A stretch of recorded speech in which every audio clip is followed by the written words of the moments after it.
All right, let's look at what we're up to today. So today is the first day of the evolution unit. I guess depending on where your interests lie, this may be the most interesting unit or the least interesting unit. I think it's fascinating. I added in a little bit of extra stuff in this one that isn't in the curriculum on human evolution, which is just sort of just passingly mentioned in the curriculum, but I think it's the most interesting. And I streamlined the rest to try and just do the essential stuff. And I think I mentioned this yesterday, that the actual quantity in these is dialed back a little bit. Anyway, let's talk about what we're up to in this unit. So, just like normal, there are 3 assignments. There were 3 evaluations. There's the vocabulary list, but this vocabulary list only has 20 words. Okay, so it's quite a bit shorter than the previous ones. Don't feel like you need to add more than 20. Once you have your 20, you're good to go. There's a presentation, which I'm going to go through real quick in a minute here. And that is purely bonus. It is a bonus assignment. That is to say, you don't need to complete it. You can complete it if you're interested in boosting your mark, but it's not necessary for you to complete it. So I'll leave it totally up to you. I will say that it is possible for your mark to go down when you do the bonus assignment. So if you're not really trying to boost your mark, I don't know, it's probably not a great idea to do it, but again, I'll leave it completely up to you. Obviously, if you're hitting all of the expectations that we're going to discuss together, then I mean, there's no way that your mark can go down. But anyway, I'll leave it up to you. But it's an option. I used to make this project so that it was like only bonus. It would only add to your mark. But the problem with that is I used to get 25 of them, and half of them were completely phoned in because there's like a rush sort of at the end of the quad to get it in, and so people would hand in stuff that they never would have handed in previously. I don't want to call it garbage, but like really poor quality work that I probably would have never seen from that student otherwise. And so I'm spending 16 hours marking a group of assignments that are extremely poor quality, probably the poorest quality students have ever made. And I think that wasn't good for anybody. Students didn't learn anything. It was a huge waste of my time. So I stopped making it purely bonus, and I'm just counting it as a regular assignment, but obviously can boost your mark if you're not happy with where your mark is at. So in terms of mark update, I know you guys would prefer to hear like an add-on to your mark with some of the things that you've handed in from like the animal systems unit. I'm working on it. I got to finish the stuff from my other group first. I'm even further behind with them. But I'll be working on it all day today, so I'm hoping to get you some kind of an update to your mark. It won't be the full mark update going into this unit though for a while. I will get you your final marks probably by what's possible, maybe by Monday or Tuesday of next week. I can give you a final mark in the course, so it'll be before the quad actually ends, I guess technically. Anyway, that's sort of where we're headed. I'll try and give you an update before that time that doesn't include every mark, but anyway, that's where we are. So it's going to be a busy weekend. Today, we're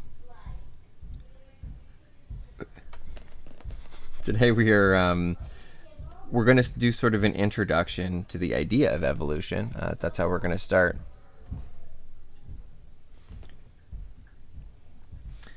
Actually, should I do the assignment? No, let me talk about what we're going to do today first, and then I'll go over the assignment together. So I'm going to start you off with a little video here. It's a TED Ed video talking about the difference between a theory and a law, because there's a great deal of confusion in terms of what is a scientific theory. The problem with the word theory is that it has a colloquial meaning, like a common meaning to people, that is very different from what a scientific theory is. So when people say like, I have a theory about this, or this is my theory, that's not a scientific theory. That's when someone says I have a theory, that just means that they have a guess. A theory in science is the complete opposite of that. It is, I have a body of evidence, a significant body of evidence, and all of the evidence points to this explanation for a particular thing. That's a scientific theory. which is not a guess. It's not at all a guess. So because of that, there's a lot of, at least public, misconception about things like evolution, quantum mechanics, quantum theory of gravity. Yes, those are theories, just like the Newtonian theory of gravity is a theory. But I think that we are probably fairly confident in our understanding of gravity at this point. But it's still a theory. It's still a explanation for something that has a large body of evidence. So it doesn't change the fact that it's a theory. Anyway, and that it's important to note that when we're talking about the theory of evolution, we're talking about basically a core part of biology. There are parts of evolution that fit into almost every part of biology, and that provide explanations for things in almost every part of biology, from molecular biology all the way up to ecology. So anyway, this is a fairly short little video. It talks about the idea of a theory and a law, and what does that mean in science. It's good background for you to know, just in general. Okay, so we're going to start with that. The second component here is, what is that evidence? All right, I mean, obviously this is a short video. I think it's, how long is it? 10 minutes, 11 minutes. It's not going to go through every piece of evidence for evolution, but it does talk about some of the larger bodies of evidence for evolution. What is the theory of evolution based on? So great video, and it gives you a pretty good sense of sort of the overwhelming large bodies of evidence that exist for the theory of evolution. So when we're talking about evolution, I'm going to define it here just to start.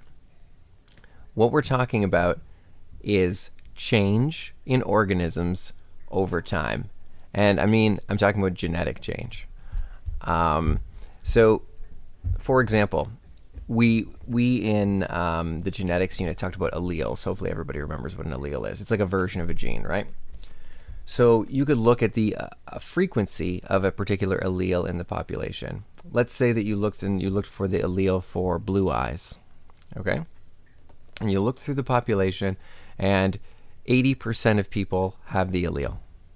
Okay, or actually, well, that's obviously ridiculously high. Why did I say 20% of people have the allele for blue eyes? Okay, and then you survey the population 100 years later, and 40% of the people have the allele for blue eyes. That's evolution. That's called microevolution. So it's evolution on the smallest scale, but it's a change in the frequency of an allele over time. That's really all that evolution is. Now, when you accumulate those, when you have lots of changes in allelic frequency over time, then you start getting large morphological changes happening in organisms, eventually leading to speciation, which we're going to talk about on a different day. But speciation would be when one species becomes two species. And so that, I think, typically that's when people think about evolution, that is what they think about. They think about, that's called macroevolution, or large scale evolution. That's typically what people think about when they think of evolution, but keep in mind that the concept of evolution applies to everything. It's basically just change in genes over time. Okay? So this video is going to go through a little bit about what the evidence is that genes change over time and that they're not immutable, although I'm sure you have some sense already that is the case. I mean, we've looked at things like sexual reproduction, stuff that alters genetics already. So obviously, the recipe is there for genetics to be able to change over time. The second component of evolution that we're really going to get into and discuss in more detail in the second half of today, I just realized that none of this is on the screen. Of course. Sorry. I've been drawing stuff and pointing to stuff the whole time I'm talking here, and no one can see any of it. So what causes that change then in allelic frequency, a change in genes? That's the other key sort of discussion point that we're going to look at today, which is natural selection. What is actually causing the change in allelic frequency over time? Now, there's random changes that happen. That's called genetic drift. And actually, there's a couple different mechanisms that cause random changes to happen to a species' DNA over time. But in general, when we're discussing evolution, we're really talking about an intentional change. Not that a organism has the intention, but that nature has the intention. And what I mean by that is what the environment that an organism is living in is selecting. That's the nature part, doing the selecting of which traits are useful and which traits are not in a population. So for example, if you're an organism and you have there's a mutation in your population, and now some members of the population have webbed feet. Okay, if you are a amphibious organism or an aquatic organism, that's a benefit to you. That's going to increase your survival and reproduction if you have the ability to swim better. So that would be nature selecting for that trait. In other words, it's beneficial, and so therefore you are more likely to survive, and nature has decided that. Or let's say that exact same trait, there are some members in the population that have web feet due to a random mutation. Well, you live in a desert environment, and the web feet are actually really making it harder for you to walk in the desert environment. Well, in that case, it's exactly the same trait, but nature is going to be selecting against that because it's not going to improve your survival or reproduction success in the population. So nature is the thing that is doing the deciding in that case. That's natural selection. And that is the mechanism by which most evolution as we know it occurs. And so the second half of today, we're going to be getting into more detail here, examining that process of natural selection. Like I said, first part here, little video on evidence for evolution and a theory versus a law. There is a short textbook reading. Now, when you do that textbook reading, I'm going to ask you to do something new that you have not yet done this quad. Well, you probably haven't done yet. I don't know. Maybe you do this all the time, but I think it's unlikely. I'm going to get you to make a study note from this chapter of the textbook. That's textbook chapter 7.4. So you might be thinking, well, how the heck do I make a study note? I've never made a study note before. Well, I have two resources here for you that will help you figure that out. So the first one right here is probably the one that I would say is I think it's a better video, but it talks a little bit about how to take a textbook note, how to read a textbook, how to pick out the important stuff, how to organize it into a written note. Now it mentions here, this is for handwriting a note. That's my personal preference. I do better when I handwrite. I mean, I handwrite on my iPad, which is how I take my notes when I'm doing courses and things like that. But you obviously can do it on paper. There is some research to suggest that handwritten notes are more effective, especially for memory. But some people don't have access. Some people just prefer to type. Some people's handwriting is atrocious and illegible. So if that's the case, maybe you might want to consider typing. Certainly if it's illegible, it's probably not going to be very helpful for you anyway. So in that case, you're probably going to want to type them. The same rules apply in general, but it would just be for a typed document. Okay, so the first video here is a basic overview of how to take a good study note. It's a good video. I wish I would have seen this video before I went to university because I had to figure out a lot of this stuff on my own. And taking good study notes from your readings from your textbook is pretty much essential if you want to do well in university, because you're going to go to lecture and they're going to talk about a bunch of stuff and you take notes in the lecture. And then they're going to assign you textbook chapters depending on the type of course you take, but they'll say read these 3 chapters. We're going to discuss them in the next class. You have to take study notes while you're reading it. You can't just like skim read it like for pleasure reading. You're going to get to the end, you won't remember some stuff from the beginning, it won't make sense. No, you don't need to share them with me. This is just practice. They're just for you.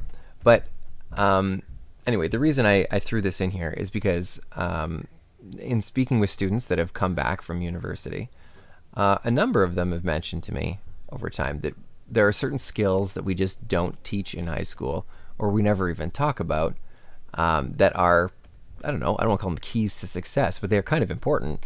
Certainly if you're going to go to a professional school and you're going to just be like attending lecture all day, like my brother or my wife, like in medical school, like this is an essential skill. If you're not able to like categorize and like build sort of like your own text of knowledge from what and be able to go back and review that, you're going to make your life extremely difficult, especially in professional school.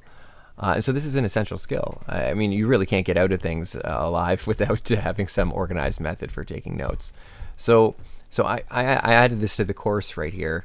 I'm not going to call it a gift, but this is in order to provide you with a little bit of background here into note taking. Yeah, and you don't need to hand this in. But it wouldn't be a bad idea to at least give it a shot. Try practicing it. Try practicing this skill once.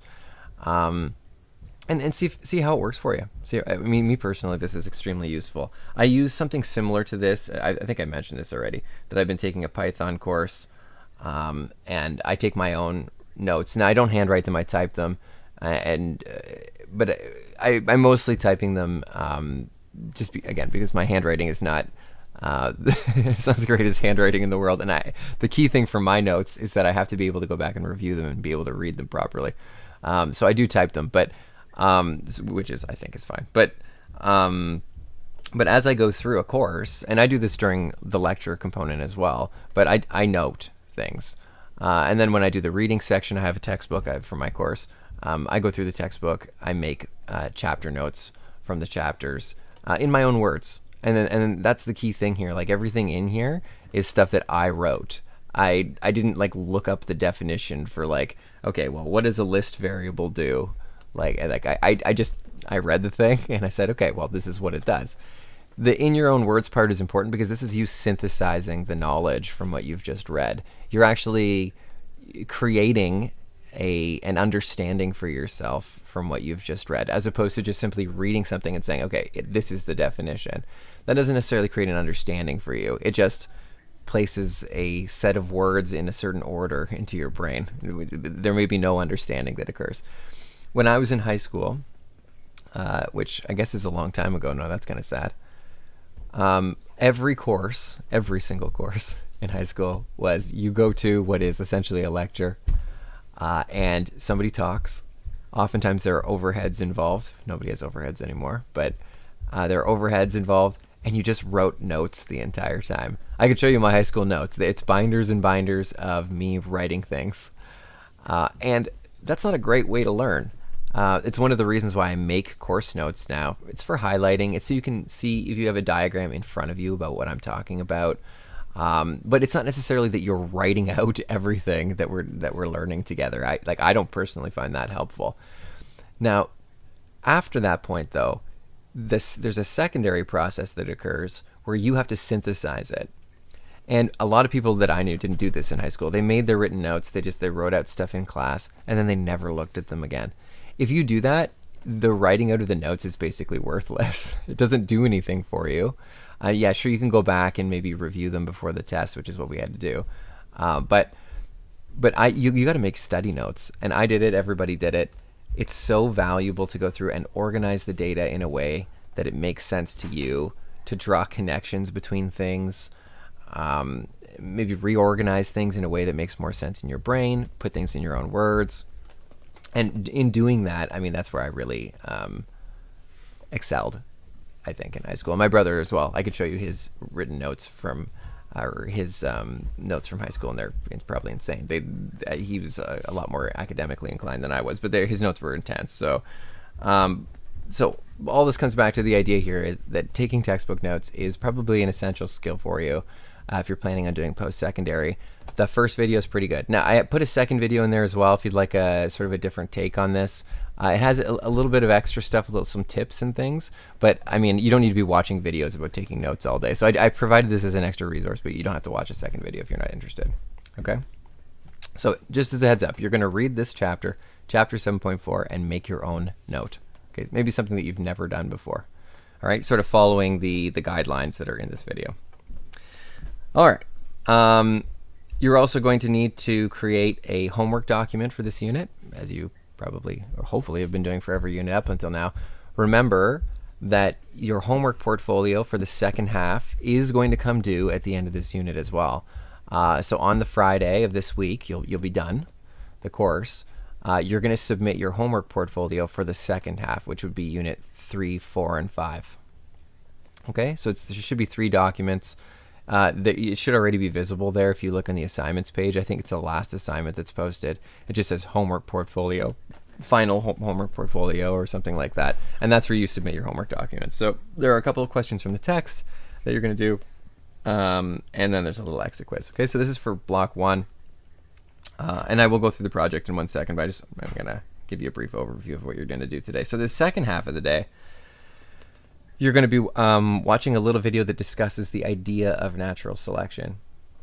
Now, the reason why I gave you a definition of natural selection, why we just discussed it, is because in the project, you're going to, if you choose, again, it's totally optional, you are going to be examining the other type of selection.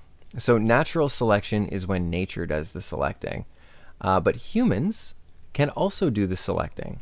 So that's called artificial selection.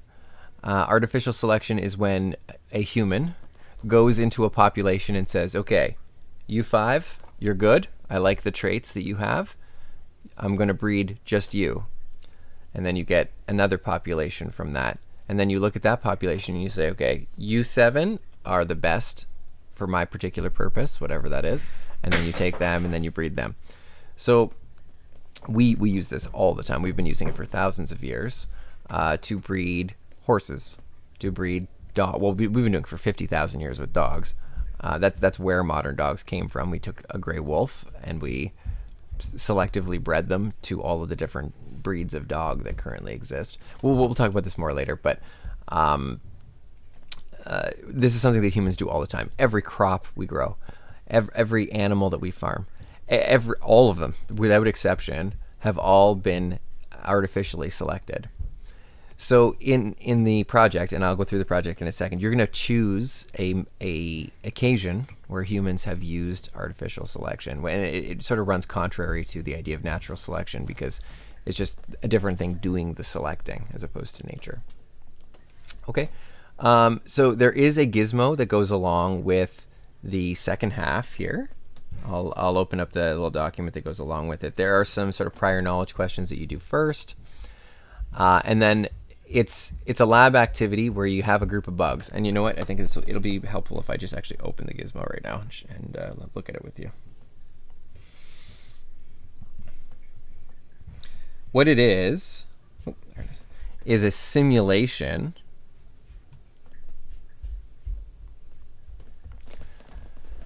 of natural selection. So what we have here is a population of beetles.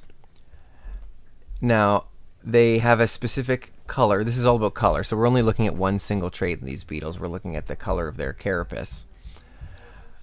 When their carapace color matches their environment, they are less likely to be eaten by a predator. Okay, so the more that their carapace looks like the background, the better camouflage they have and the less likely they're going to be eaten. Okay, so that's when we're talking about fitness, and fitness is mentioned at the bottom here. That's actually what we're referencing when we're talking about average fitness. We're talking about how fit they are in terms of their ability to escape predators.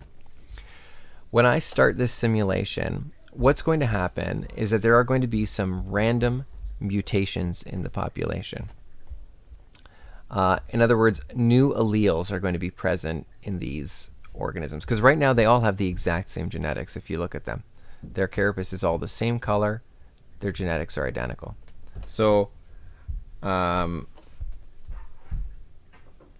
you start the simulation, what happens is certain members of the population are going to breed, and then they're going to form a new group of organisms on the right hand side. Okay, so what you see on the left are the mating pairs, and they're forming a new population on the right hand side. So you notice there's some white circles around 2 of the insects here.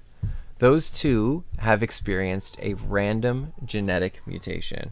So you can click on them and it'll actually show you which alleles they have. Okay, so they don't all just have the white allele anymore.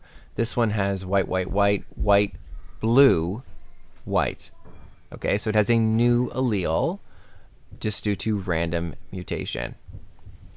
Okay, so and that's going to happen in each generation. You can turn up and down the mutation rate. Now keep in mind that the document that goes along with this lab is going to walk you through this process. Okay, it explains what's going on. It it tells you like what to set everything to, how many times to go through the simulation, etc. And then it asks you, I mean, it's telling you what to look for basically in the simulation. But I just want to explain what's actually going on here. Okay, so you've got this population, and now there are some mutations. You have a couple members that are slightly different from the original group. Okay, that's the basis of evolution, and that is where the original variety comes from in genetics. If we were all exactly the same as each other, clones essentially, eventually over time, due to the mechanisms that we talked about in the genetics unit, if you remember, we talked about some different mutation mechanisms, you're going to build up variation in the population just due to mutation. Okay, so then now there's going to be a selection process that occurs. So a bird's going to come in, and it's going to select the insects that stand out the most in the population. Those are the ones that have the poorest camouflage. Okay, and this is the exact concept that we're talking about here when we're talking about selection.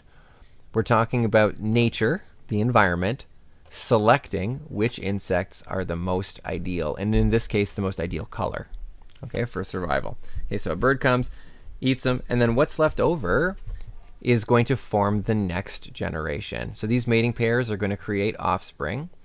Their genetics of the offspring is going to be based on the parents' genetics, and this is going back to our genetics unit again. Remember that each parent is going to give one chromatid, right, out of each of their homologous pairs, and then that's how you form the zygotes, or the babies in this case.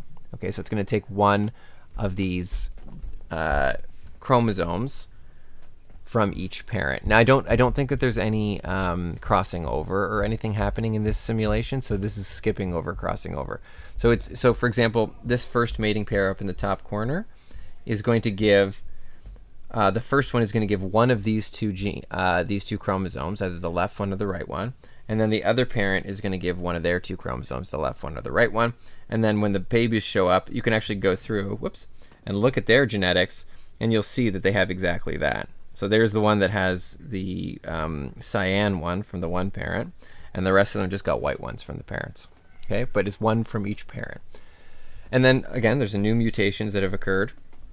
Keep in mind that in real life, the mutation rate, the natural mutation rate, is much lower than this. This is like super hyper accelerated mutation that's happening in this population. In real life, this takes a long time to play out, but it's sped up for simulation purposes. Okay, and then this is just going to run through many successive generations of random mutation. Okay, and then you're going to look at what happens to the population over time. Does it become pink? Does it become blue? What is actually going to force or select the population in a particular direction in terms of color? Okay, and remember that when we're talking about average fitness down here, we're talking about average survivability to predators. Okay, so the higher that fitness number is, the better camouflage they are to predators. That's a measurement of that. Okay, so that's natural selection. There's also an artificial selection one where you will do the selecting. Okay, so that's the basics of that. And like I said, there is a worksheet that goes along. It walks you through the entire thing. Okay, once you're done that lab, and this is all in block 2, then there's a brief little video here about natural selection that goes through some examples of natural selection in real life, some nature examples of it actually happening. And it's a pretty good video because it gives some good real life demonstrations of natural selection in action. And we've talked about some artificial selection mechanisms already. In the diversity unit, we talked about selecting bacteria that are resistant for antibiotics. I don't know if you remember that, where you use an antibiotic and only the strongest, most antibiotic-resistant bacteria survive.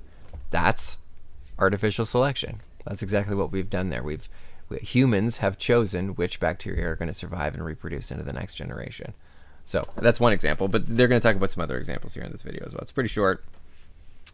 The other thing I wanted to mention is that when you're done the lab activity, there is a little quiz at the bottom. Do the quiz. This is like the exit quiz for the second half here. If there's stuff in here that you really don't understand, come and talk with me. Join me in the Google Meet and we can chat about these questions. But these are good summary questions that sort of analyze your understanding of what you've just done in the lab. Okay, so I highly recommend these. when you're done. This is sort of like your exit quiz. It's kind of built into the lab activity. Okay, so that's what we're up to today. I'll come back, obviously, 11:05 still, and I want to very briefly just mention, well, what is in the project, if you are interested in doing the project. So I'm just going to open that up real quick. It's very similar to the previous projects. If you're looking for an exemplar, there are, do I have 2 of them or 1? I've got 1 good exemplar from, I believe it's last quad. If you're interested to see what a good version of this presentation looks like. Now again, the one that is presented here is a little bit longer than typical. It does not need to be longer. So they have a couple extra things in them that are not necessary. But it's a 5 to 7 minute presentation where you choose some practice that humans do, either historically or in present, that uses artificial selection. Okay, so you could talk about forestry, where we choose sort of what trees to plant, dog breeding, corn genetic engineering, I mean, you name it. And agriculture is obviously big here, but there are lots of horse breeding. You know, I mean, you pick. Okay, breeding bulls. So all of these things could be a potential target, okay, for you.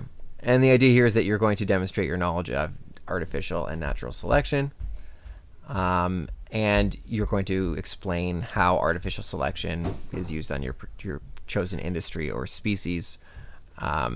That's the research component, because you got to do some research into that. Okay, just like all the other presentations, you need a research document. You're going to record a video of it. There's a title slide, just like the other ones. Okay, artificial selection in blank.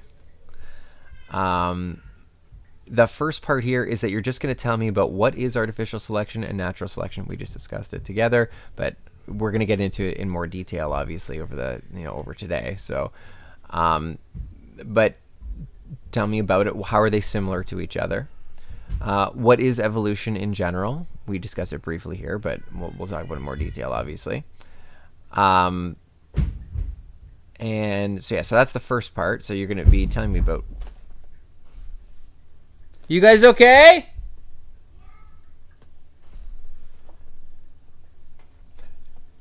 So you're going to tell me about what evolution is, a little bit about natural selection and artificial selection, how they're similar and different.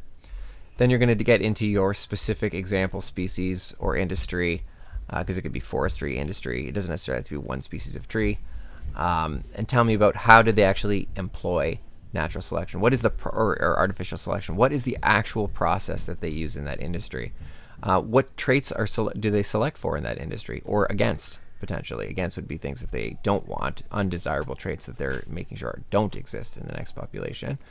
And what is the actual process? So how does a forester choose these things, and how are they physically doing it on the ground? How does a dog breeder actually create or engineer a particular breed? What are they doing? What's that process look like? And then the last part here is that you're going to tell me about some advantages and disadvantages of artificial selection. So obviously there are advantages to it. That's why it's being done in your industry that you choose. So does it make a superior product? Does it increase productivity? Does it save money? What is the general advantage to artificial selection in your industry? And then the second half of this is the disadvantages. So there are always disadvantages to reducing genetic variation. We talked about that previously in the plants unit, in diversity. We talked about what are the pitfalls of having no genetic diversity in a population, which is one of the things that happens when you do this. So what are there any general disadvantages to using artificial selection in general? Are there any disadvantages to doing it in your particular industry? Are there ways in which a natural selected population could potentially be superior in your particular industry, and why? Okay, and maybe the answer is no. Maybe it's never desirable to have natural selection occurring. But again, you're going to discuss that. That's part of your research. Okay, so you're talking about the advantages and disadvantages of using artificial selection in your particular industry. Does it make the product more susceptible to disease as a disadvantage, or whatever? Okay, and that's it. And then you got a works cited at the end, just like normal. Don't forget that you need to have that research document. that comes in along with it. So it's very similar to the other two presentations in terms of the formatting, but this is just on a different topic. Totally optional. I'll leave it completely up to you. If you'd like to discuss topics or you'd like some help finding sources of information, again, come talk to me anytime. I'm happy to help you with that if you're interested in doing the project. It's not like there's no support. I will absolutely support you if you choose to do it. Okay, so I'm gonna let you guys get started then, and I'm gonna stop talking.